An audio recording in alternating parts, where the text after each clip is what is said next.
Okay, so now we will not wait more. So I welcome all the attendees and resource person in this Science Dialogue series.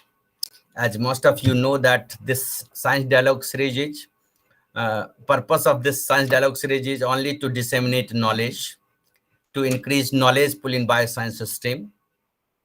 I have not counted exactly, but more than 135 lecture has been organized under this Science Dialogue series. This is free webinar series.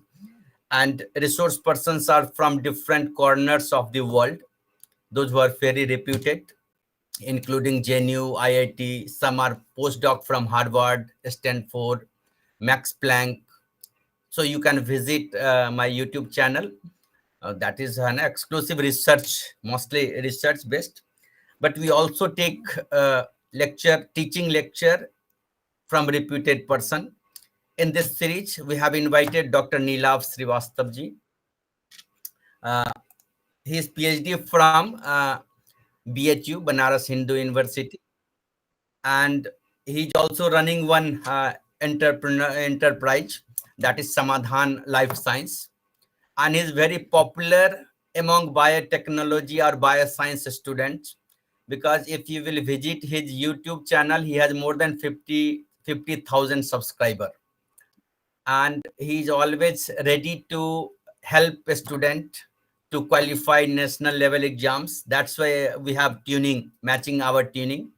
I am full-time professor in private university, but I'm also trying to improve overall standard. That's why we have initiated this free webinar series. So in this series, we are very happy and lucky that he has accepted our invitation at this unique time, 8 p.m., because he's free at 8 p.m. So I request all the participants to interact with him. This is very unique topic, and enzyme kinetics is also very unique. And this topic is amalgamation of mathematics and biology. So he also teach a very unique topic, that bioprocess engineering. Am I right, Dr. Neelav sir? Yes, sir. Yes, correct. So we are lucky and we are grateful that Neelavji has accepted our invitation. So I request all the participants to interact as maximum as possible in this 1 hour lecture. And if you are new, so you can subscribe his channel also, and you can subscribe my Science Dialogue series, that my YouTube channel also. So welcome Dr. Neelavji in this Science Dialogue series.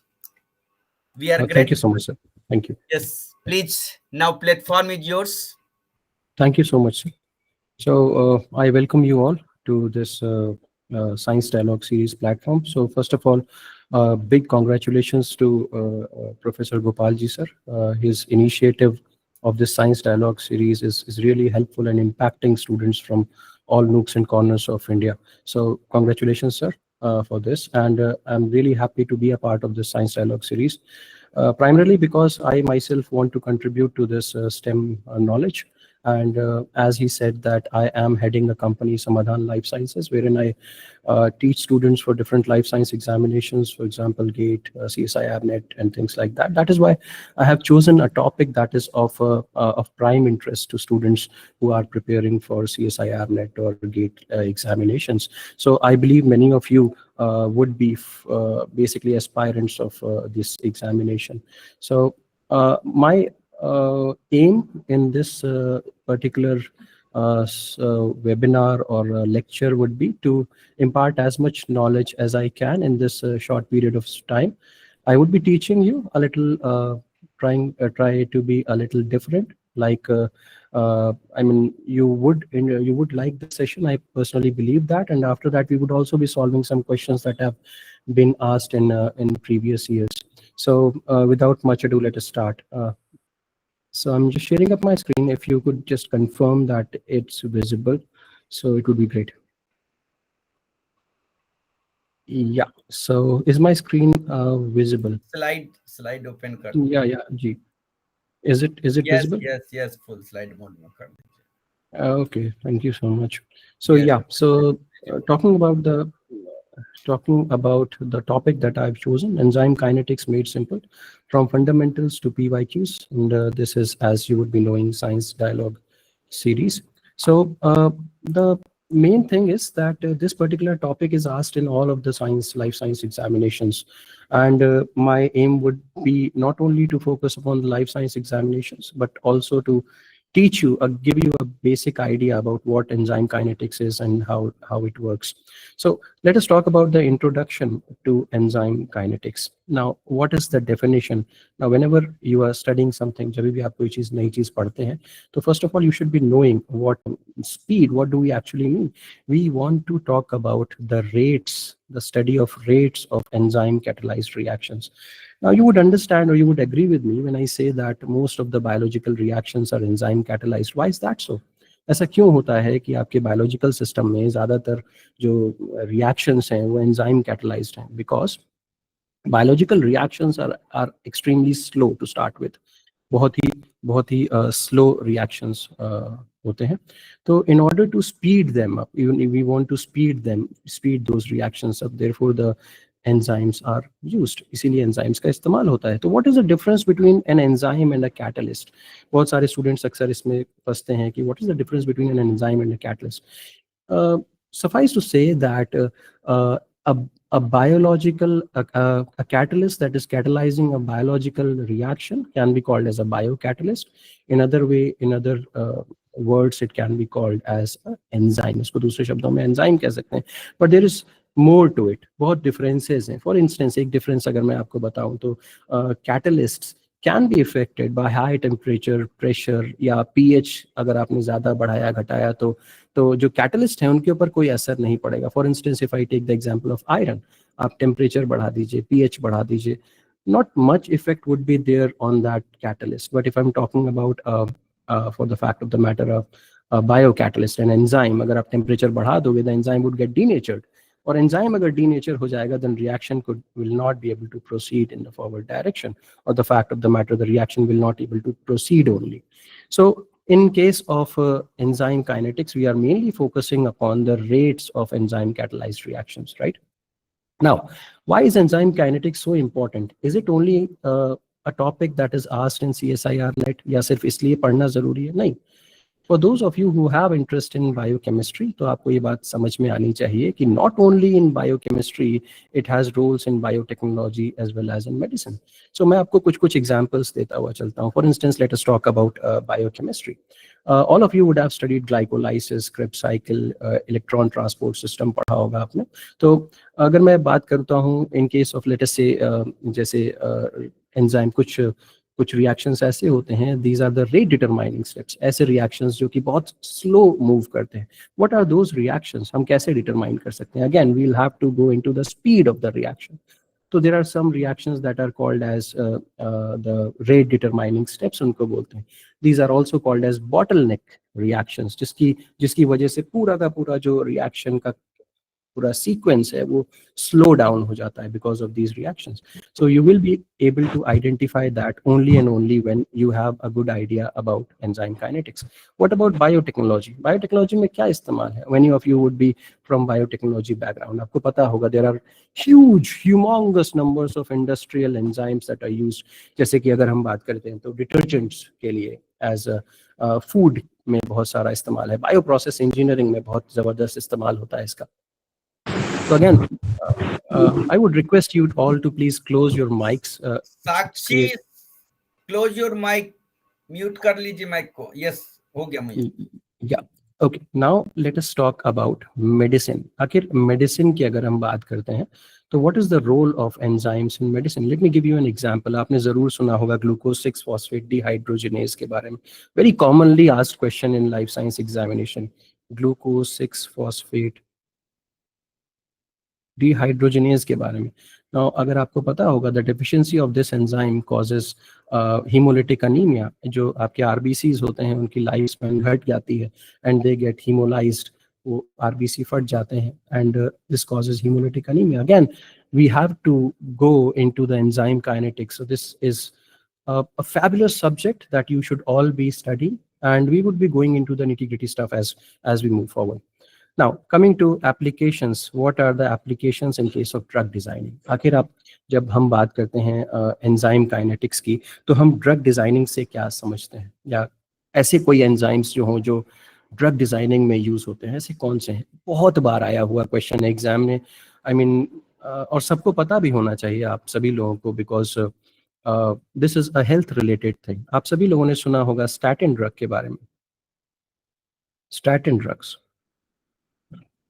Statin drugs क्या करते हैं? आपने पढ़ा होगा, सुना होगा। Statin drugs का purpose क्या होता है? They are actually used for people who have heart related problems, जिनके बॉडी में कोलेस्ट्रॉल का डिपोजिशन हो जाता है, जहाँ पे जो वेसल्स हैं, ब्लड वेसल्स, आर्टरीज वगैरह में कोलेस्ट्रॉल डिपोजिशन देखने को मिलता है।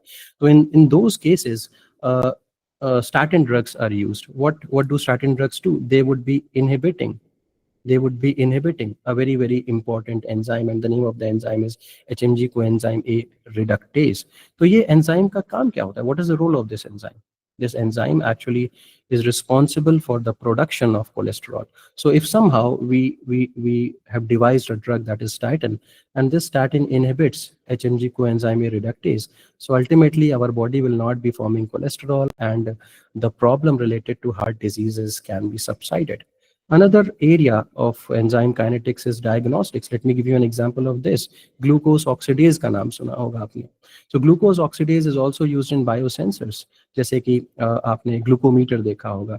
Each house nowadays has a glucometer. AccuCheck करके आता है.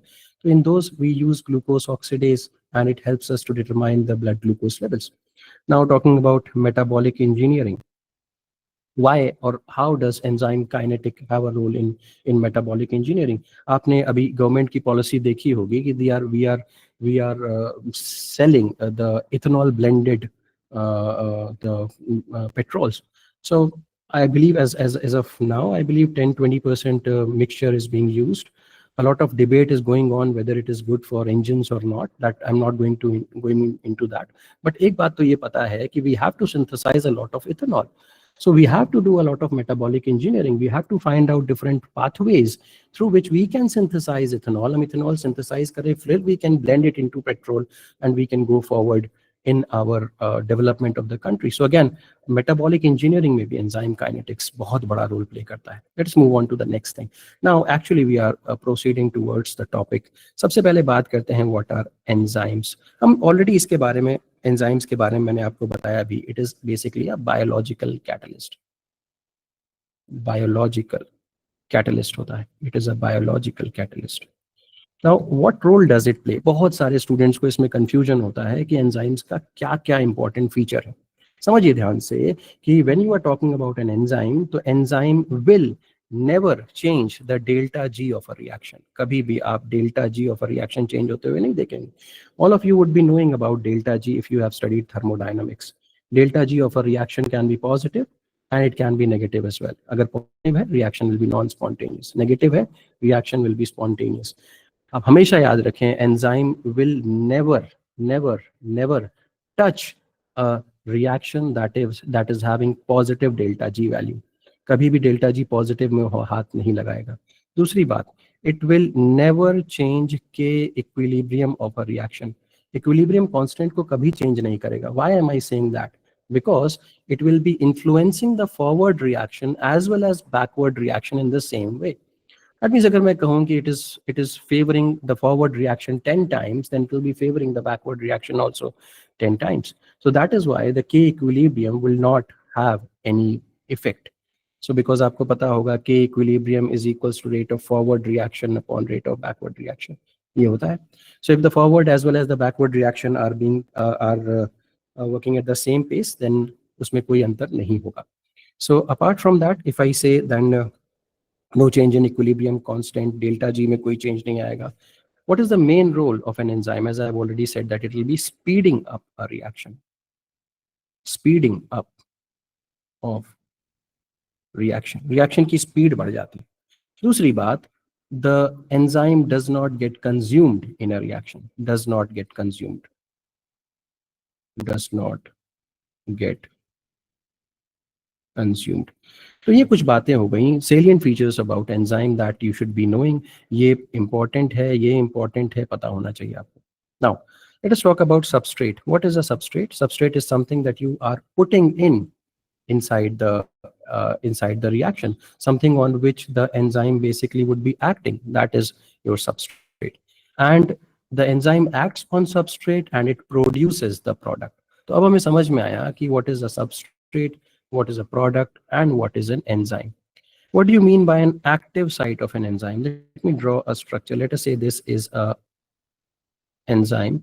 Now this over here would be the active site of the enzyme. This would be the active site of the enzyme. Obviously, active site would be comprising of different functional groups that would be reacting with the substrate in such a way that the what do you say, the enzyme substrate complex energy would be decreasing. I would not be going into much detail about the enzyme substrate complex energy because that would again take a lot of time. I have some material to cover. So active site is a site wherein the substrate goes and binds. Okay, this is a pocket, this is a cavity inside the structure of the enzyme wherein the substrate will go and bind. Now talking about catalysis. Now catalysis is nothing magical. Obviously people say, wow, oh, an enzyme ne to reaction ki rate ko itna niche kar diya. How is that possible? Actually, catalysis is nothing magical. What happens is that the enzyme brings down the activation energy to such a level that more number of substrates would be taking part in the reaction and a lot of product is formed. Let us say previously only 5 substrate molecules were getting converted into products, but अब क्या होगा, after using an enzyme you are bringing down the activation energy to such a substantial level that more number of substrate molecules will be taking part. Let us say 100 substrate molecules are now taking part and producing 100 product molecules. Now since 100 substrate molecules will be taking part in the reaction, but obviously the rate of the reaction would be increasing. Reaction का rate जो है वो बहुत ज़्यादा बढ़ जाएगा. Now active site के बारे में एक और बात आपको बताएं. For example, I would be explaining it to you with the help of examples. Trypsin जैसे है, आपने सुना होगा, trypsin is a proteolytic enzyme. It would be cleaving anything that comes from the C terminal of lysine and arginine. ये कैसे ऐसी जगह पे क्लीव करता है? Because the active site is made in such a way that only lysine and arginine type of amino acids would be able to enter inside the active site and it will be cleaving at that particular spot. So active site restricts things that are not very specific for the enzyme, and it will allow only those things that fit inside the active site. Now let us talk about the enzyme substrate complex. What is an enzyme substrate complex? The first thing that you should be knowing over here that it is a temporary complex, right? So it is not a permanent, it is a transient phase complex which is forming for a very short period of time, and then enzyme substrate complex splits into 2 parts. Enzyme will be separated and product will be separated, something like this.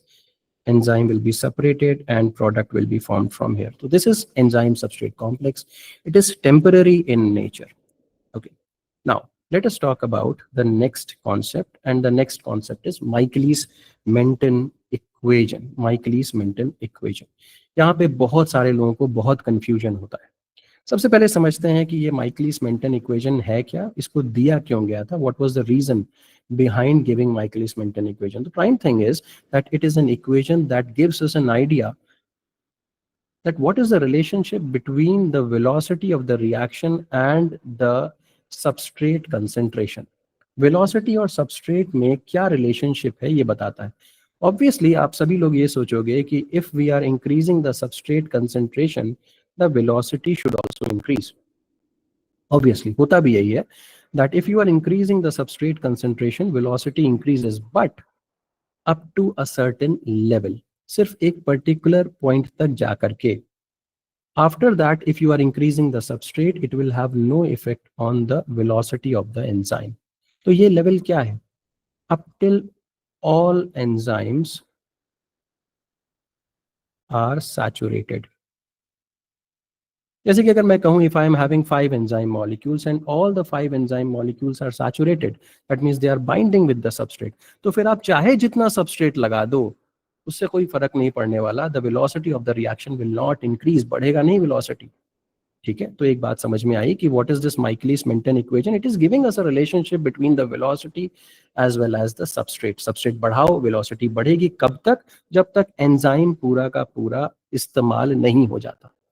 ठीक है, जैसे ही enzyme पूरा इस्तेमाल हुआ, reaction की velocity वहीं रुक जाएगी, आप चाहे जितना सबस्ट्रेट बढ़ाते हुए चले जाओ. अब बात करते हैं Km की. What is Km?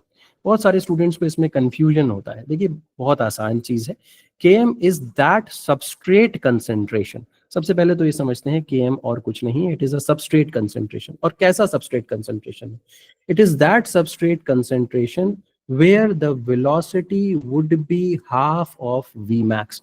तो अगर मैं कहने की कोशिश करूं, Km is that substrate concentration where velocity is equals to 1/2 of Vmax। ये हो जाएगा। इसका ये तो हो गया इसका मैथमेटिकल व्यू। लेकिन अगर कोई पूछे, इफ समवन आस्क्स यू कि भाई इसका सिग्निफिकेंस क्या है, ये तो बताओ, can you tell us the significance of this? Yes of course, the significance behind this is that Km जितना ज्यादा होगा, more is the Km, lesser is the affinity of the enzyme. जितना Km बढ़ाओगे उतनी एफिनिटी घटती चली जाएगी, and जितना Km कम करोगे उतनी एफिनिटी बढ़ती चली जाएगी। It will be increasing like this. This is what you should be remembering about Km।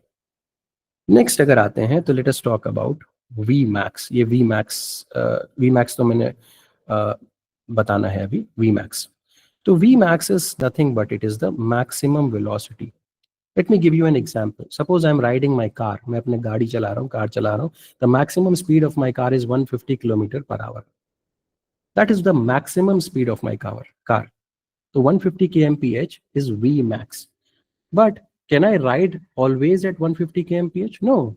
I would be riding inside, if I'm riding in city, I would be riding at 45 kmph. So that is my V, velocity.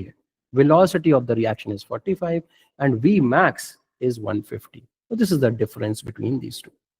ठीक, अब अगर बात करते हैं कि जो Km के बारे में, मैंने एक एग्जांपल आपको देना था, मैंने मिस किया। तो you might have heard about glucokinase versus hexokinase. Glucokinase versus hexokinase. You might have heard about these enzymes. These enzymes catalyze the first reaction of glycolysis, glucose getting converted into glucose 6-phosphate. तो एक enzyme है glucokinase, दूसरा enzyme है hexokinase. What is the difference between these two? These are isoenzymes primarily.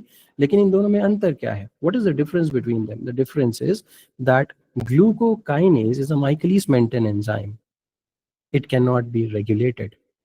But hexokinase जो है, it is an enzyme that can be regulated. Additionally, it has a lower Km value. Km इसका कम होता है और इसका Km ज्यादा होता है. What does this mean? If an enzyme has a lower Km value, it means that it is having a higher affinity towards the substrate. That means hexokinase glucose पे act करके it will be forming glucose 6-phosphate considerably in an easier fashion than the glucokinase would be doing so. So this is one of the example that I wanted to give you. Now let me quickly move on to Vmax. एक और example भी इसका दे सकता हूँ. I can give you one more example of Vmax. Suppose suppose you've gone to a supermarket. आप एक supermarket में गए हुए हो, and supermarket has a number of counters, cash counters और जो आपके कार्ड काउंटर्स होते हैं, वहाँ पे आप जाकर के you can pay off your bills. But let us say there are 5 counters only and all of them are filled. सभी के सभी भरे हुए हैं. Now, if you are bringing in more customers, more and more customers, would it be helping in the rate of the reaction? क्या rate of the reaction उससे बढ़ जाएगा?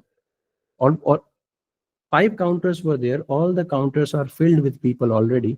If you are bringing in more and more customers, it will be not helping the speed of the reaction. So that is why I said कि until and unless the Vmax is reached, or in other words, I should say that you are supplying substrate. You can consider substrate as customers over here. This is an analogy. So even if you are increasing the substrate, but all the 5 counters are filled, the rate of the reaction will not be increasing. If you want to increase the rate of the reaction, if you want the super counters to work fast, you'll have to increase the super counters. You'll have to increase those counters, supermarket counters. Usse kya hoga? People will be divided now and they will be able to do their work. So that is what I want you to understand कि जो maximum velocity होती है, Vmax is dependent upon, Vmax is directly proportional to the total enzyme content. जितना ज्यादा enzyme content होगा उतना ज्यादा Vmax होगा. ठीक है? V max होगा। तो अगर हम यहाँ पे प्रोपोर्शनैलिटी का साइन रिमूव करें तो V max is equals to K cat into ET हो जाता है, K cat into ET. Now, what is K cat? K cat again is a constant that we have introduced just now. K cat is also referred to as turnover number. What do you mean by turnover number? जैसे हम V max के बारे में बोल रहे हैं, V max is the maximum velocity because of the cumulative effect of all the enzymes. यहाँ पे E total रखा है हमने. That means the cumulative effect of the total enzymes that are present.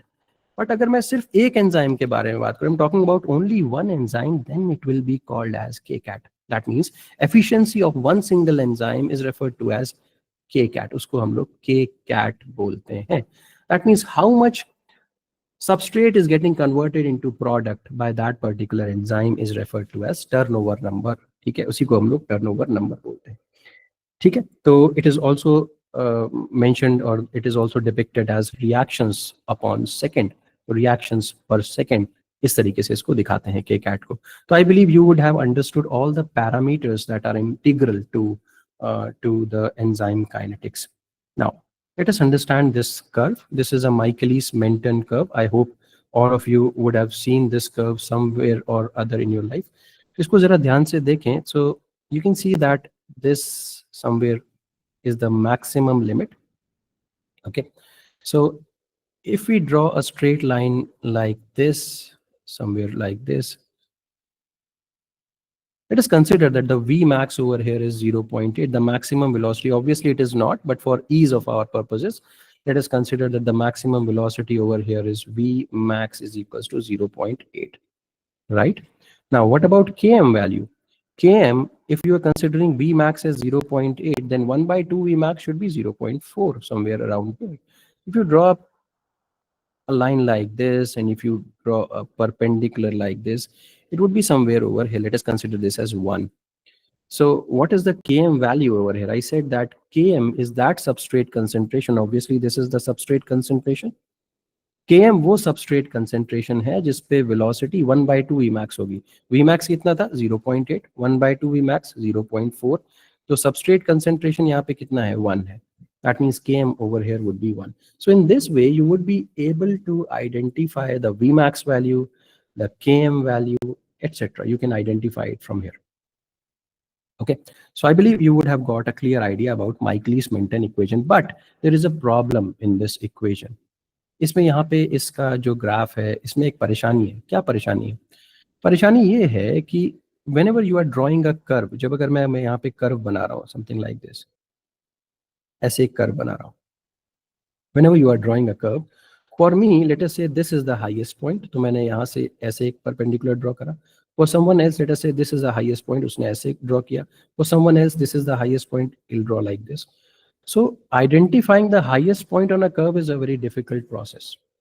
If you are not able to identify the highest point, then आपको कैसे पता चलेगा Vmax? Vmax नहीं पता चलेगा.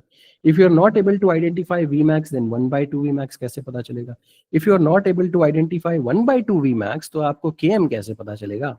So that means Michaelis-Menten constant एक बड़ी problem create कर रहा है, या Michaelis-Menten equation is creating a big problem that you are not able to identify the level of Vmax or Km या V velocity आप नहीं पता कर पा रहे हैं because of this problem over here. यहाँ पे ये problem की वजह से नहीं पता कर पा रहे.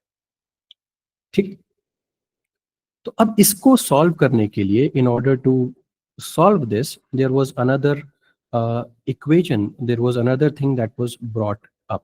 This was called as Lineweaver-Burk plot. Lineweaver-Burk plot.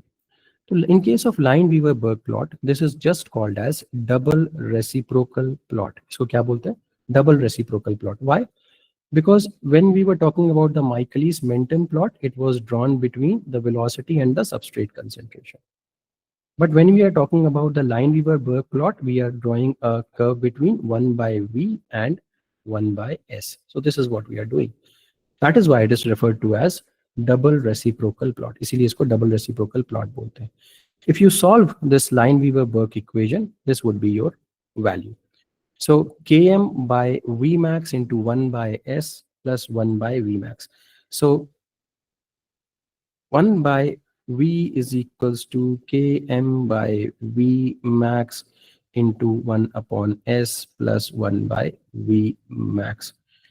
अगर हम इसको कंपेयर करते हैं y is equals to mx plus c form से, we compare it with y is equals to mx plus c, m would be your km by v max.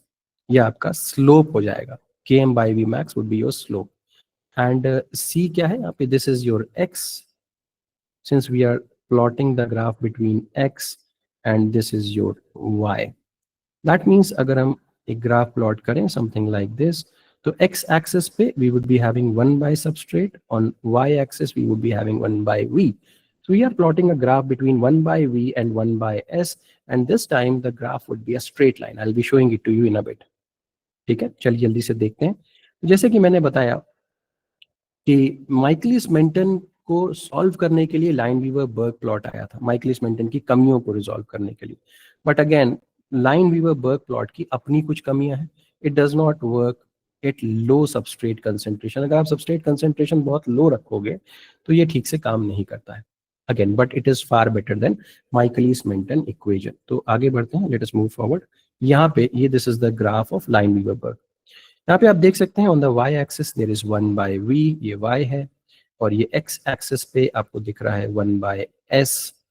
Now understand this, जहाँ पे this line, this is the line that is representing the Lineweaver-Burk plot, or the point of intersection with the x-axis is -1 by km. ये point पक्का पता होना चाहिए. A lot of questions have been asked on this point. And where it is intersecting the y-axis, जहाँ पे y-axis को cut कर रहा है उसको बोलते हैं 1 by v max. तो ये दोनों पॉइंट याद रखिएगा. y एक्सिस को कट करने वाली जगह को 1 by v max, x axis को कट करने वाली जगह को -1 by km, and the slope is referred to as km by v max. Slope मतलब जो ऐसे, जो ऑब्वियसली जो इस तरीके का ये स्लोप बना है, मैं ऐसे बनाऊं तो स्लोप बढ़ता जा रहा है और बढ़ता जा रहा है, कटता जा रहा है, समथिंग लाइक दिस. ओके, सो ये पॉइंट आपको पता होना चाहिए. इस पे क्वेश्चंस आते हैं कि suppose this is a graph, can you identify the km, can you identify v max, या आप यहाँ से स्लोप बता दीजिए, समथिंग लाइक दिस. इस तरीके से lot of questions are asked. ठीक है, एक और इंटरेस्टिंग सी बात मैं बताता हूँ. अभी भी मैंने आपको के कैट के बारे में बताया था, बट मैं वहाँ पे एक एग्जाम्पल मैं और दे सकता हूँ, just came across my mind, कि व्हेन वी आर टॉकिंग कि Kcat is the efficiency of a particular enzyme molecule, कि वो कितनी तेजी से रिएक्ट कर रहा है, तो आपको जान के हैरानी होगी कैटालेज एक एंजाइम है. It usually functions inside the peroxisome, और वो H2O2 को कन्वर्ट करता है वाटर में. तो basically it is used to bring down the reactive oxygen species of your cell to a considerably lower level. तो कैटालेज की अगर हम बात करते हैं तो इट रफली works at 40 million substrate molecules it can convert per second. आप सोच सकते हैं कि it works at such an astonishing speed, 40 million molecules of substrate per second, ये स्पीड होती है. ठीक है, तो मुझे लगता है कि कोई भी ऐसी चीज हम नहीं कर सकते जो इस स्पीड पे कोई चीज कर रहे हो. तो नाउ एक बहुत इंपॉर्टेंट और बहुत ही कंफ्यूजिंग चीज जो अक्सर एग्जामिनेशंस में आती भी है और आपको पता होनी चाहिए, कि कॉम्पिटिटिव, नॉन कॉम्पिटिटिव और अनकॉम्पिटिटिव इनहिबिशन के बारे में ये चीज़ ज़रूर पता होनी चाहिए. तो सबसे पहले एंजाइम इनहिबिशन की बात करते हैं. Let us talk about enzyme inhibition. Why do you want to inhibit enzymes? देखिए, ह्यूमन बॉडी के अंदर there are multiple enzymes that at times are up regulated, that at times are down regulated. कई बार in up regulation या down regulation, या because of the non functionality of an enzyme, multiple metabolic disorders can be caused. तो if we want to treat these disorders, suppose करिए कि there is a disorder that is happening because of upregulation of an enzyme, I'll have to do something. मुझे उस enzyme की speed को कम करना पड़ेगा. I'll have to inhibit it. तो that is why we have to talk about inhibitors. इसीलिए यहाँ पे inhibitors की बात करनी जरूरी है. There are certain natural inhibitors. There are certain drugs that function as inhibitors. इसके बारे में बात करते हैं. सबसे पहला जो इनहिबिटर की बात आती है, that is competitive inhibitor. Competitive inhibitor, देखिए, जैसे मैं एग्जाम की बात करूं, गेट का एग्जाम सबसे अभी आने वाला है, फरवरी में होगा गेट का एग्जामिनेशन. हर स्टूडेंट गेट में जो बैठ रहा है, ही और she would be competing for qualification कि मैं क्वालिफाई कर जाऊं. They are competing for the same thing. They are competing to qualify gate. That means अगर मेरे पास this is an enzyme and this is my active site, यहाँ पे active site है, that means when my inhibitor and when my substrate, both of them are fighting, both of them want to bind at the active site, इसी को हम बोलते हैं competitive inhibitor. ठीक है, तो इनहिबिटर यहाँ पे क्या है? Inhibitor is competing with my substrate to bind at the active site of my enzyme. ये पॉइंट आपको पता होना चाहिए. दूसरी बात जो पता होनी चाहिए वो ये है कि अगर मैं if I increase the substrate concentration in my competitive inhibition, फिर से समझेंगे, अगर सबस्ट्रेट का कंसेंट्रेशन बढ़ा देते हो, कॉम्पिटिटिव इनहिबिशन है, अगर सबस्ट्रेट का कंसेंट्रेशन बढ़ा देते हो तो what will happen? Competitive inhibition can be reversed. Reverse किया जाता है. Lot of questions have been asked from this. कई बार आपने देखा होगा कि जो मिथनॉल पॉइजनिंग का एक एग्जांपल आता है. गांव देहात में कई बार लोगों को आइडिया नहीं होने की वजह से वो इथेनॉल के बजाय मिथनॉल को कंज्यूम कर लेते हैं और मिथनॉल पॉइजनस है बहुत ज्यादा. तो ऐसी स्थिति में क्या किया जा सकता है? आप सबस्ट्रेट का कंसेंट्रेशन बढ़ा दीजिए. अल्कोहल डिहाइड्रोजनेज एंजाइम है, सबस्ट्रेट का कंसेंट्रेशन बढ़ाइए, यानी कि इथेनॉल डाल दीजिए, इथेनॉल पिला दीजिए, जिसकी वजह से क्या होगा? मिथेनॉल डिसलोकेट हो जाएगा, हट जाएगा, इथेनॉल आ जाएगा और इंडिविजुअल सर्वाइव कर जाएगा. तो काफी कॉमन एक इशू है जो अक्सर देखने को मिलता है.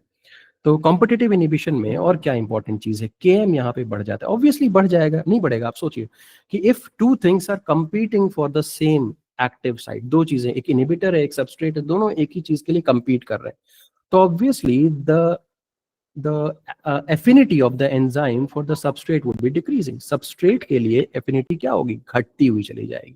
That is what is shown over here. KM बढ़ेगा, इसका मतलब क्या हो गया? Affinity of the enzyme would be decreasing, affinity घट जाएगी. क्या Vmax में कोई असर पड़ेगा? Would there be a change in the Vmax? No, Vmax would be same. Maximum velocity would be same. और दूसरी बात याद रखना है कि अगर मैं if I am increasing the substrate concentration over here, it would outnumber the inhibitors, जिसकी वजह से ultimately my competitive inhibition can be reversed. Competitive inhibition reverse कर दिया जाता है. बहुत इंटरेस्टिंग एग्जांपल्स हैं इसके. एक एग्जांपल मैंने आपको बताया अल्कोहल डिहाइड्रोजनेज इथेनॉल और मिथेनॉल वाला. मीथोट्रेक्सेट का नाम आप लोगों ने सुना होगा. It is obviously used in cancer treatment. Chemotherapy वगैरह में दिया जाता है मीथोट्रेक्सेट. क्या पर्पस है उसका? मीथोट्रेक्सेट जो है वो बेसिकली डाईहाइड्रोफोलेट रिडक्टेज को इनहिबिट कर देता है. It inhibits dihydrofolate reductase. अब dihydrofolate reductase is an enzyme that is used by cells to use folic acid for cell division. Cell proliferation में फॉलिक एसिड का इस्तेमाल करके सेल डिवीजन हो सके, इसके लिए डाईहाइड्रोफोलेट रिडक्टेज का इस्तेमाल किया जाता है. अगर मान लीजिए इफ सम वे अगर हम डाईहाइड्रोफोलेट रिडक्टेज को ब्लॉक कर दें, जो मीथोट्रेक्सेट करता है, इट ब्लॉक्स डाईहाइड्रोफोलेट रिडक्टेज, जिसकी वजह से cell will not be able to use folic acid for cell division purposes.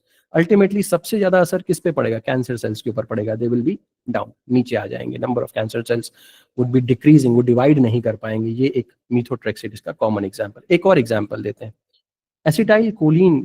अगर आपने याद, मैं दोबारा बताऊंगा, angiotensin converting enzyme, ACE enzyme बोलते हैं. angiotensin converting enzyme, ACE. Angiotensin converting enzyme converts angiotensin 1 into angiotensin 2. angiotensin 1 को angiotensin 2 में कन्वर्ट करता है. ठीक है, तो अगर हम angiotensin converting enzyme का इनहिबिटर यूज कर लें, ठीक है, मैं यहाँ पे एक बार लिख देता हूँ कि angiotensin 1 को कन्वर्ट करता है angiotensin 2 में. कौन कन्वर्ट करता है? ACE, angiotensin converting enzyme. angiotensin 2 BP को बढ़ा देता है. It increases BP. तो अगर हम सोचें कि किसी तरीके से ब्लड प्रेशर किसी इंडिविजुअल का बहुत ज़्यादा है, आप ब्लड प्रेशर को कम करना चाहते हो, तो आप ACE इनहिबिटर दे दो, ACE इनहिबिटर दे दीजिए. और ये ACE इनहिबिटर कैसे काम करेगा? कॉम्पिटिटिव इनहिबिटर की तरीके से.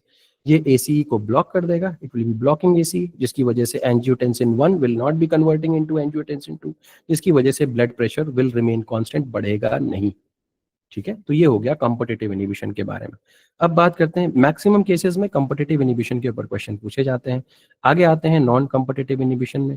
नॉन कॉम्पिटिटिव इनिबिशन जो है वो एक्टिव साइट के लिए compete नहीं कर रहा होता। It will not be competing for active site, it will be competing for some other site. Let me just draw something like this.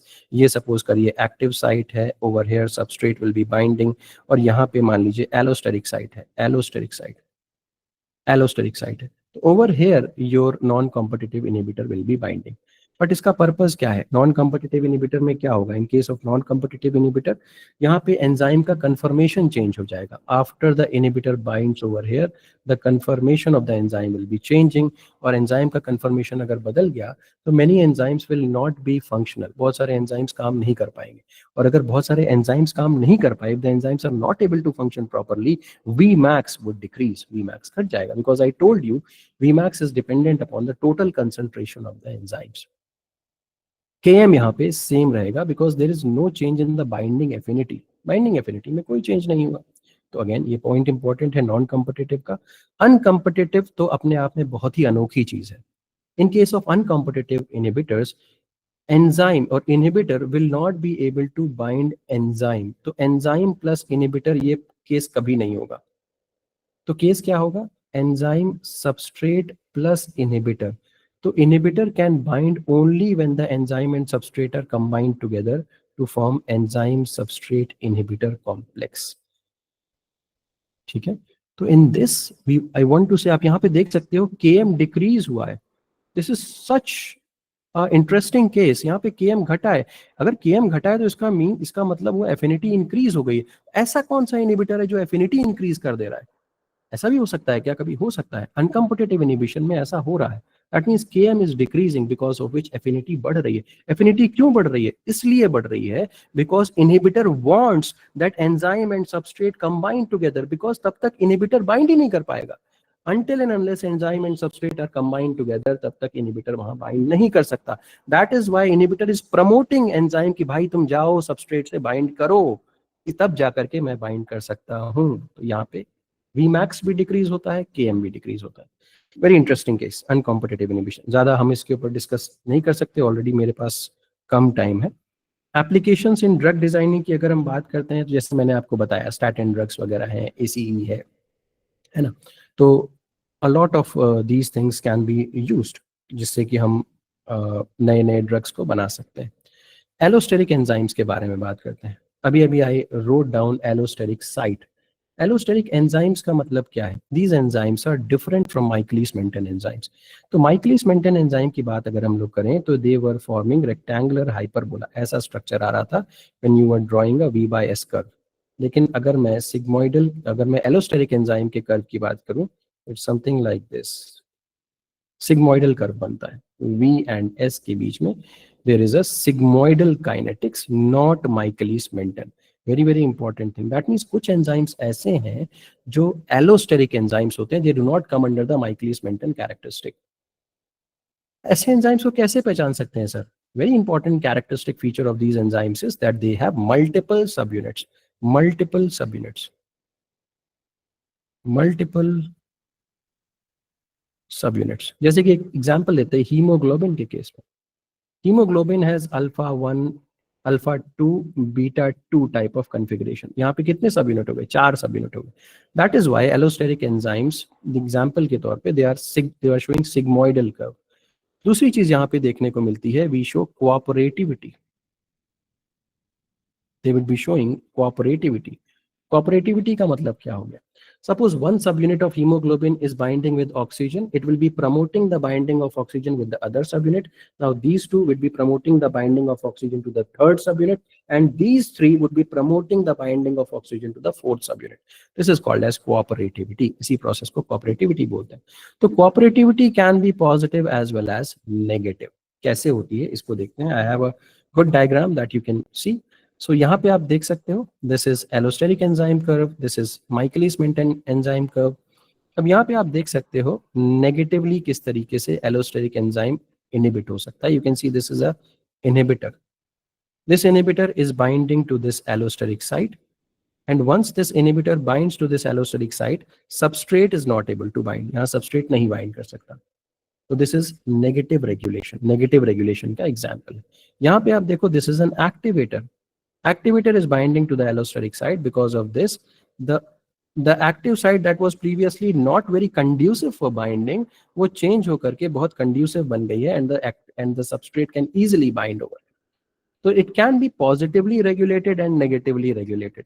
तो मैं आपको एग्जांपल देता हूं, जैसे कि एक गाड़ी है जिसकी स्पीड फिक्स कर दी गई है, सपोज 45 किलोमीटर पर आवर की स्पीड से ही वो गाड़ी चल सकती है, ना इससे ऊपर ना इसके नीचे। This is Michaelis Menten enzyme. लेकिन अगर कोई गाड़ी है जिसको आप 100 किलोमीटर की स्पीड से भी चला सकते हो, 45 पे भी चला सकते हो, 50 पे भी चला सकते हो, this is an example of allosteric enzyme. Allosteric enzyme regulate हो सकते हैं, माइकेलिस मेंटेन एंजाइम रेगुलेट नहीं हो सकते, ये परेशानी।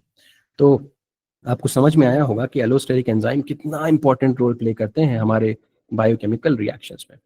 चलिए, मुझे लगता है कि मेरे पास 10 मिनट का समय है, जल्दी से कुछ PYQs करते हैं ताकि मैं आपको ये समझा सकूं कि कैसे क्या होता है, क्या क्या क्वेश्चंस आते हैं उसको देख लेते हैं। सबसे पहले यहाँ पे एक क्वेश्चन देखिए, ये क्वेश्चन आपके गेट का आया हुआ है। तो यहाँ पे माइकेलिस मेंटेन काइनेटिक्स में Vmax दिया हुआ है 120 माइक्रोमोल पर मिनट, Km दिया हुआ है 60 micromole per minute, find V at substrate concentration 30 micromole. तो आप लोग भी कर सकते हैं अपने एंड पे, और मैं भी करने की कोशिश करता हूँ।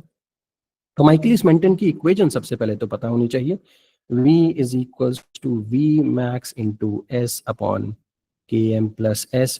देखिए, ये ऐसा टॉपिक है बायोकेमिस्ट्री में जिसको छोड़ के जाना समझिए कि सुसाइडल हो सकता है, तो छोड़ के बिल्कुल नहीं जाइएगा, इसको जरूर पढ़ने की जरूरत है।